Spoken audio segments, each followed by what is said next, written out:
नमस्कार।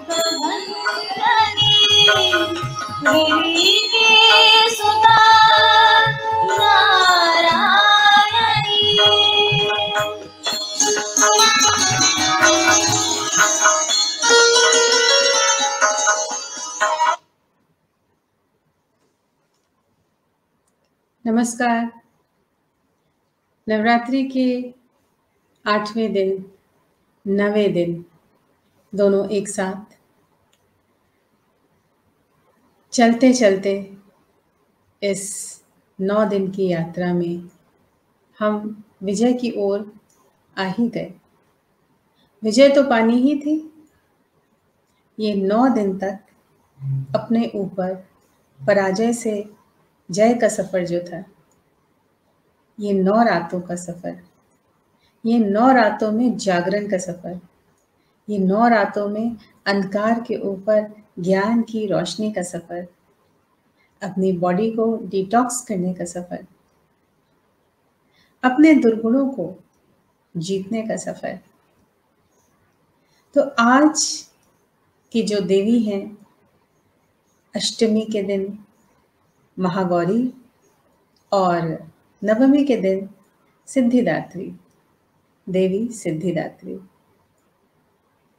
माँ का रूप और देवी का रूप, जो सबसे पवित्र प्रकृति का रूप माना जाता है वो है माँ का।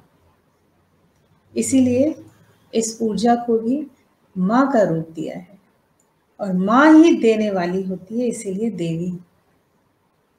एक माँ ही है जो निस्वार्थ भाव से सिर्फ देना जानती है, अपनी नींद गंवाती है, अपने सपने बंद कर देती है संदूक में, अपने प्यार के नगमे भूल जाती है, अपनी जिंदगी अपने आने वाले जीवन में मर्ज कर देती है, मिला देती है। तो एक माँ ही है जो इतना कुछ दे सकती है, एक माँ और दूसरी प्रकृति माँ। तो मानव रूप में जो माँ का रूप है वो भी प्रकृति का ही एक्सटेंशन है और इसी ऊर्जा को सर्वोपरि माना गया है। सभी को नमस्ते। शालिनी शर्मा, आपका स्वागत है। नमस्ते नमस्ते, स्वागत है आपका। आप सभी को अष्टमी और नवमी की बहुत बहुत बधाई और शुभकामनाएं। तो देवी महागौरी देवी की बात हो रही है, नवरात्रि की बात हो रही है और इतना सुंदर हमारा खूबसूरत त्योहार है।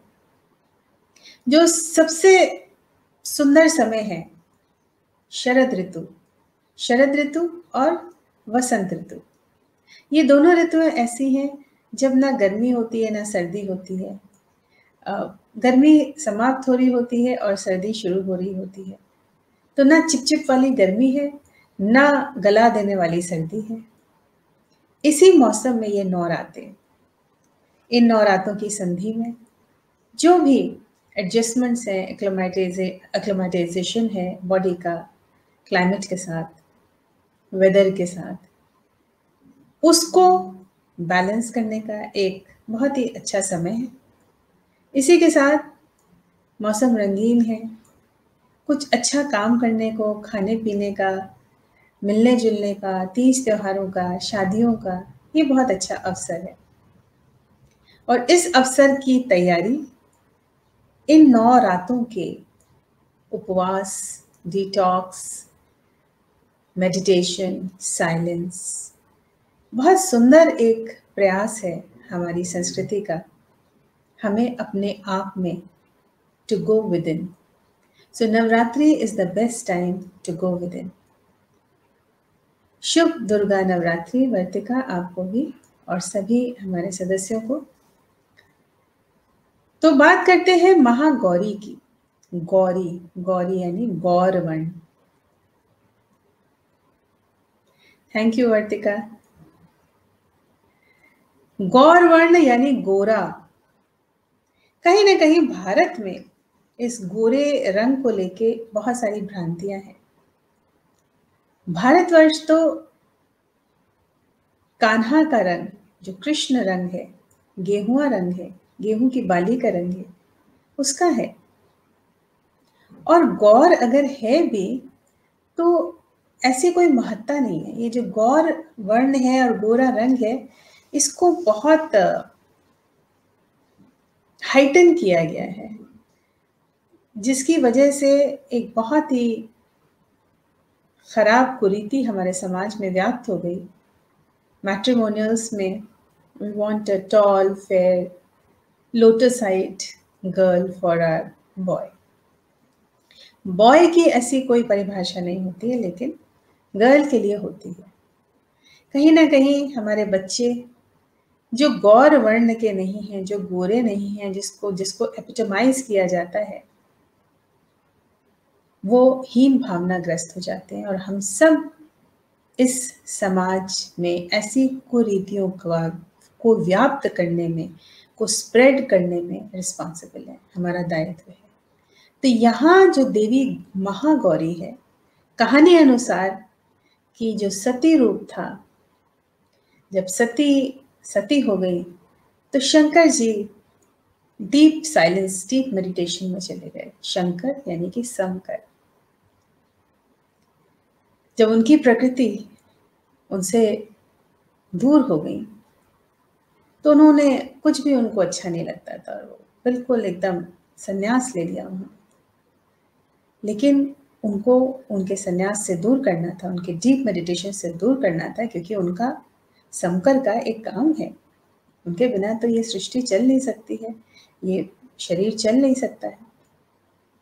तो पार्वती जी का जन्म होता है, उनका रूप शैलपुत्री को पार्वती के रूप में शैलपुत्री को भेजा जाता है, उनकी डीप साइलेंस और मेडिटेशन को हटाने के लिए, डॉटर ऑफ माउंट कैलाश। और वही पार्वती का रूप है जिसके ये सारे फॉर्म्स हैं, दुर्गा, लक्ष्मी और सरस्वती। कल और आज दोनों देवियों को मिला के हमारे तीनों सत्व गुण यानी सरस्वती को पूज रहे हैं, जो कि नॉलेज है। लक्ष्मी को पूजा 3 ऊर्जाओं को, जो कि वेल्थ का स्वरूप है। और उससे पहले हमने 3 और देवियों की ऊर्जा को पूजा, जो कि तमोगुण की सिंबॉलिक है, का द्योतक है। इन तीनों को बैलेंस करके हम महागौरी बनते हैं, हमारी ऊर्जा महागौरी समान होती है। तो जब पार्वती जी आई तो शंकर जी को मेडिटेशन से निकालने के लिए कोई जरिया नहीं दिख रहा था, और वो खुद भी, उन्होंने बिल्कुल पूरी तरीके से पेनेंस, जो कि कहते हैं, तपस्या करनी शुरू की। और तपस्या करते करते करते हजारों वर्ष बीत गए, लेकिन शंकर ना जगे। जब शंकर ना जगे तो वो खाना पीना छोड़, देह उनकी मलिन हो गई थी, ये कथा अनुसार। और सूरज की रोशनी में काला पड़ गया उनका शरीर। आखिरकार कब तक ना मानते शंकर, तो उन्होंने अपनी आंखें खोली, पार्वती को अपनाया, गौरी, और अपने जटाओं से उन्होंने गंगा बहाई पार्वती के शरीर के ऊपर, जिसको छूते ही वो, उनके शरीर में जितनी धूल थी, मिट्टी थी, गंदगी थी इतने वर्षों की, वो सब हट गई। सिंबॉलिक ऑफ कि ये जो हमने 9 दिन की तपस्या की है, यदि की है, तो हमारे ऊपर की, अंदर की जितनी भी धूल थी, जितनी भी हमारी बुराइयां थी, प्रयास तो किया, कम से कम कोशिश की। इंसान कोशिश पे ही टिका है। कोशिश करता है, फिर टूट जाता है, नहीं हो पाता है, फिर रात में सोचता है कि अगले दिन हम फिर तैयारी करेंगे, आज ऐसा करेंगे। बस ये चक्र चलना चाहिए। इसको छूना ही बहुत बड़ी बात है। तो उन्होंने जिस तरीके से गौरी को गौर वर्ण बनाया, यानी कि उनके शरीर की पूरी धूल गंदगी साफ की, इसी तरीके से हम 9 दिन तक व्रत और अच्छे काम करके, पॉजिटिव सोच करके, जो भी हम करते हैं, एक रूटीन बना होता है पूजा पाठ का, मेडिटेशन का, साइलेंस का, दिया बाती, भोग, शुद्ध वातावरण, शुद्धता, उसमें हम काम, क्रोध, लोभ, ईर्ष्या, नफरत, जितनी भी ऐसी बुराइयां हैं उनके ऊपर काबू पाने का प्रयास करते हैं। किस तरीके से? हर दिन की देवी की ऊर्जा को अपने अंदर जगाने की, एब्जॉर्ब करने की, समेटने की और ये सोचने की कि हम ही उस ऊर्जा का स्रोत हैं। और जब इन 8 दिनों में आप सभी ऊर्जाएं ले लेते हैं, अपने आप के दुर्गुणों पे विजय पा लेते हैं, तो आप सिद्धि दात्री बन जाते हैं। तो देवी सिद्धि दात्री यानी कि सिद्धि क्या होती है? सिद्धि ये होती है कि जब आप कुछ भी करना चाहें, आप बिना एफर्ट करते हैं, एफर्टलेसली वो चीज़ हो जाती है। आप सोचते हैं और वो हो जाता है। इसको कहते हैं सिद्धि पाना। तो जब आप निष्क्रियता, लेथार्जी, आलस्य, डाउट,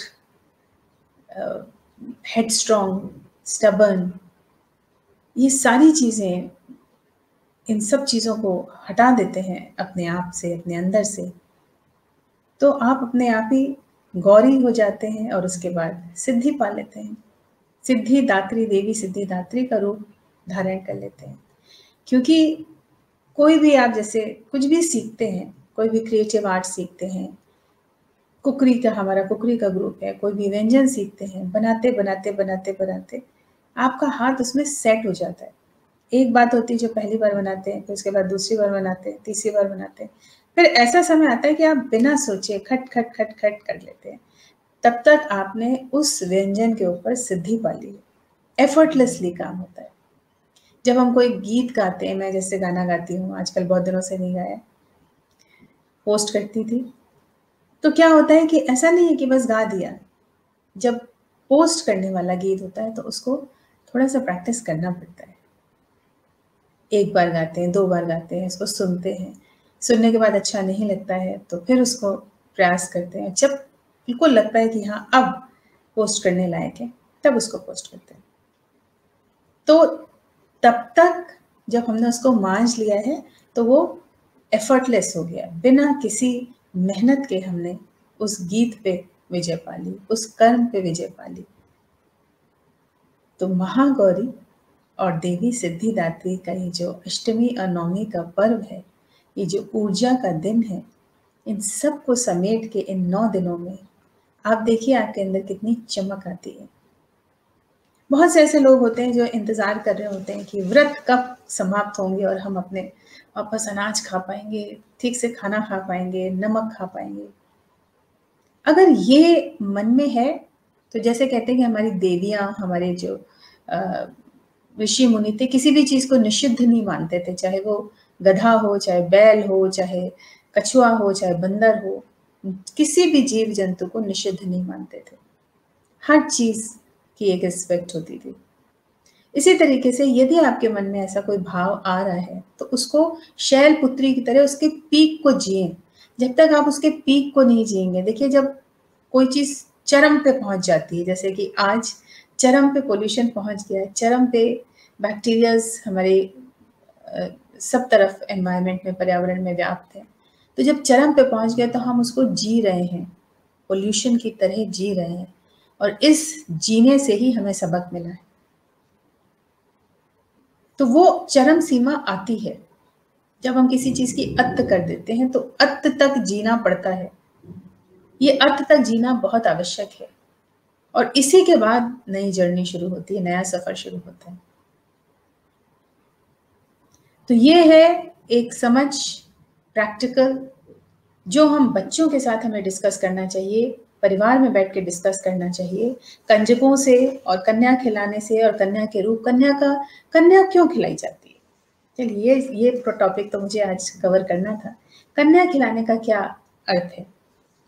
मैंने बात की थी कन्या के बारे में कि जो प्रकृति में जो कन्या का जो रूप है, बहुत फेमिनिनिटी का, बहुत ही सॉफ्ट सॉफ्ट रूप है, बहुत कोमल, और वो भी 3 साल से 9 या 12 वर्ष तक की जो कन्याएं होती हैं, वो बहुत भोली होती हैं, इनोसेंस होती है, निश्चलता होती है, निष्कपट होती हैं, अनछुई होती हैं, एक पुष्प की तरह होती हैं। लड़की लड़का कोई भी हो सकता है, बिल्कुल निष्कपट होते हैं। लेकिन चूंकि लड़कियों में कुछ ऐसे तत्व होते हैं, कुछ सृष्टि ने उसको ऐसे सृजन किया है कि हम कन्या पूजन का एक आयोजन रखते हैं अष्टमी और नवमी में। ज्वार क्यों बोते हैं? ज्वारे बोते हैं। It is symbolic of growth. उसकी पूजा करते हैं, उसकी आराधना करते हैं। कलश, मिट्टी का कलश सबसे अच्छा होता है। तो मिट्टी के कलश में जब हम आम के पत्ते डालते हैं और उसको रखते हैं ज्वारों के ऊपर या अपनी चौकी पे, पूजा की चौकी पे, तो ये सब सिंबॉलिक है कि धन धान से परिपूर्ण रहे। और जो प्रकृति से जो निकल रहा है, उग रहा है, जल हो, चाहे अनाज हो, चाहे पत्ते हो, चाहे फूल हो, उन सब का सम्मान हम इन 9 दिनों में अच्छे से भली भांति करते हैं, उनकी पूजा करते हैं। वो हमें, हमारी पूजा को सफल करें, हम उन्हें सफल करें, उनका आदर सम्मान करें। तो यही है तत्व नवरात्रों का, 9 दिनों का। और जब आप महागौरी और सिद्धिदात्री के स्वरूप तक जब सिद्धि देने लायक हो जाते हैं, अपने आप में सिद्ध हो जाते हैं, आपका शरीर आपके काबू में आ जाता है, आपके सारे तीनों कर्म चक्र एक साथ एक सार होके चल रहे हैं, जब आपको अपने अंदर एक तेज अनुभव होता है, थोड़ी सी कमजोरी के साथ साथ वो तेज आता है, तब आप अपने ऊपर विजय पा लेते हैं। ये विजय पाने का जो क्रम है, ये चलते रहना चाहिए। ये नवरात्रों का ही सफर नहीं है, ये it's an on going journey of the feminine energy. जो कुछ उपजा है इसी एनर्जी से है, जो कुछ है वो यही है, ऊर्जा, एनर्जी। उसको चाहे देवी कह लीजिए, चाहे शैलपुत्री कह लीजिए, चाहे ब्रह्मचारिणी कह लीजिए, और यही एनर्जी का स्रोत सराबोर है हम और हमारे बाहर। हर किसी के अंदर वो सब करने की क्षमता है जो वो दूसरों को करते हुए देखते हैं। बस इन 9 दिनों में जो आपके असुर है ना, जिनको हमने जीता है, महिषासुर, शुम्भ निशुम्भ, चंड मुंड, इन सबको जीतना है, इन सबके साथ लड़ाई करनी है। दुर्गा सप्तशती में जो देवी माँ है ना, उन्होंने सबके साथ सारे असुरों को जीता है।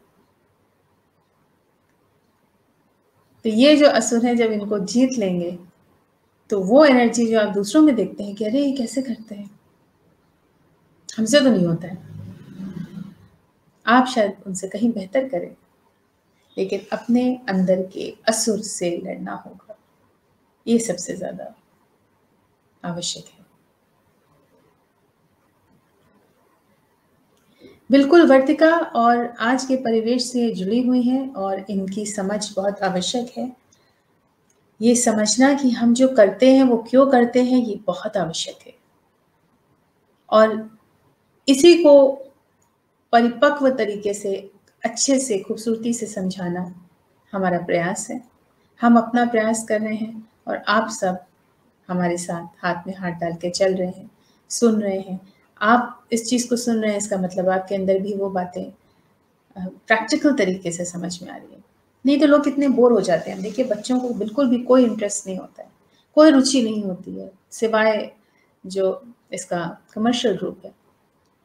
चाहे वो दिवाली पूजन हो, सबकी नहीं, बट 90% तो मैं कहूँगी, और उनकी गलती नहीं है।